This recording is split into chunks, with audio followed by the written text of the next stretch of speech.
سوال: ایسی کون سی 3 چیزیں ہیں جو ایک ہی جگہ پر پیدا ہوتی ہیں؟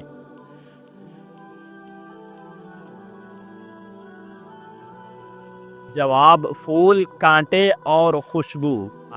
کیا آپ کو معلوم ہے ہمارا ناک ہمارے جسم کے کس حصے کے برابر ہوتا ہے؟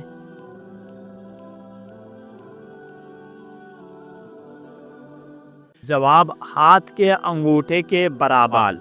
انسان کے جسم کا کون سا حصہ جنت میں نہیں جائے گا؟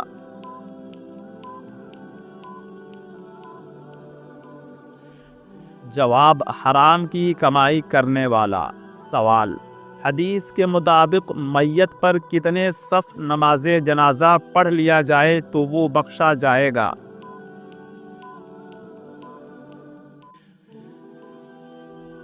جواب: نبی کریم صلی اللہ علیہ وسلم کی حدیث ہے کہ جس میت پر 3 صفیں نماز جنازہ کی پڑھ لی جائے تو وہ بخش دیا جائے گا۔ سوال: خانہ کعبہ کے اوپر جو غلاف چڑھایا جاتا ہے اسے کیا کہا جاتا ہے؟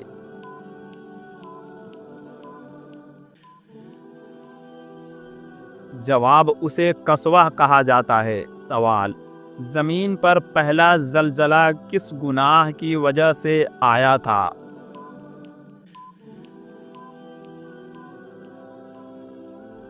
جواب: قتل کی وجہ سے۔ سوال: کس ملک میں مرے ہوئے لوگوں سے شادی کیا جاتا ہے؟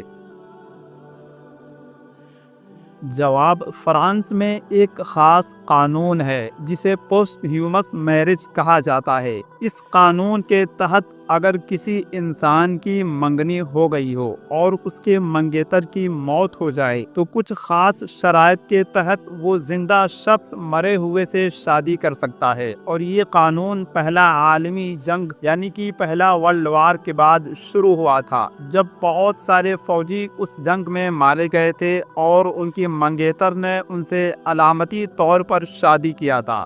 سوال: بتائیں کہ مسجد قبلتین کہاں واقع ہے؟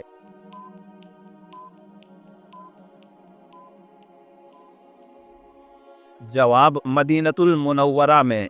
سوال: رنج و غم نہ کرو میرے دوست، خدا ہمارے ساتھ ہے، یہ مبارک الفاظ آپ صلی اللہ علیہ وسلم کے کس صحابی کے لیے تھے؟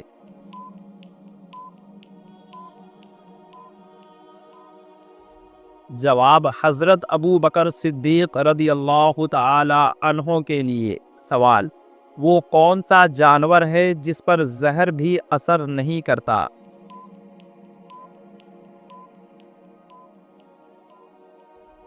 جواب: اونٹ۔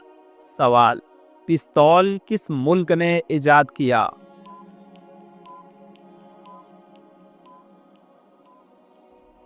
جواب: اٹلی نے۔ سوال: نماز جمعہ سب سے پہلے کس مسجد میں ادا کی گئی تھی؟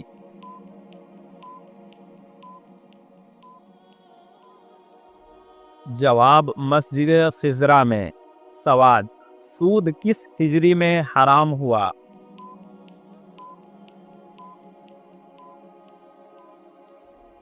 جواب: 9 ہجری میں۔ سوال: ہر کتاب کا ایک موضوع ہوتا ہے، بتائیں کہ قرآن مقدس کا اصل موضوع کون سا ہے؟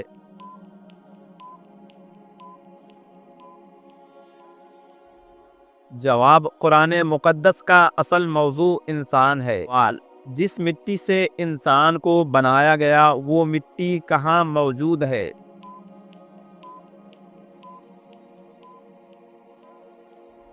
جواب: روایات کے مطابق وہ مٹی زمین کے الگ الگ حصوں سے لی گئی تھی، خاص طور پر مکہ، مدینہ، بیت المقدس اور دیگر کچھ خاص مقامات سے۔ سوال: کس انسان کو انبیاء کرام کے بعد سب سے افضل مرتبہ ملا ہے؟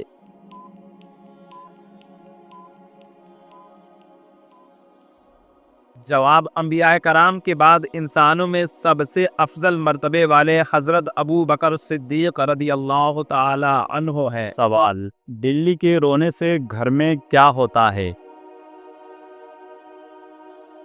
میرے پیارے دوستو، اس کا صحیح جواب ہوگا اسلامی نظریے سے بلی کے رونے کے بارے میں کوئی خاص حدیث نہیں ہے، لیکن اگر کوئی جانور جیسے بلی یا پھر کتا رو رہا ہو تو یہ اس کی تکلیف، درد یا پریشانی کو درشاتا ہے۔ اسلام میں جانوروں کے ساتھ انصاف اور رحم کا بہت زیادہ مہتو ہے۔ ایک مشہور حدیث ہے جس میں ایک عورت کو سزا دی گئی تھی کیونکہ اس نے ایک بلی کو بند کر لیا تھا، نہ اس نے کھانا دیا اور نہ ہی اس کا خیال رکھا تھا۔ اس سے یہ ثابت ہوتا ہے کہ اسلام میں جانوروں کو بھی عزت دی جاتی ہے اور ان کا خیال رکھنا ضروری ہے۔ اور اگر بلی رو رہی ہو تو ہو سکتا ہے کہ اسے کچھ تکلیف ہے، جیسے بیمار ہو یا پھر بھوکی ہو یا کوئی اور وجہ ہو سکتی ہے۔ اس لیے اگر کوئی بلی روتی دکھے تو ہمیں اس کا خیال رکھنا چاہیے، اس کی صحت چیک کرنی چاہیے، اگر ضرورت ہو تو اس کا علاج کروانا چاہیے۔ اسلامی تعلیمات کے مطابق جانوروں کا درد کم کرنا اور انہیں درد سے بچانا ہماری ذمہ داری ہے۔ اس لیے اگر بلی رو رہی ہو تو ہمیں اس کے درد کو سمجھنا اور اس کا علاج کرانا چاہیے، نہ کہ اس بھرم میں رہیں کہ بلی کے رونے سے کوئی حادثہ ہوگا یا پھر کسی کی موت ہوگی۔ یہ تمام کی تمام باتیں من گھڑت ہیں۔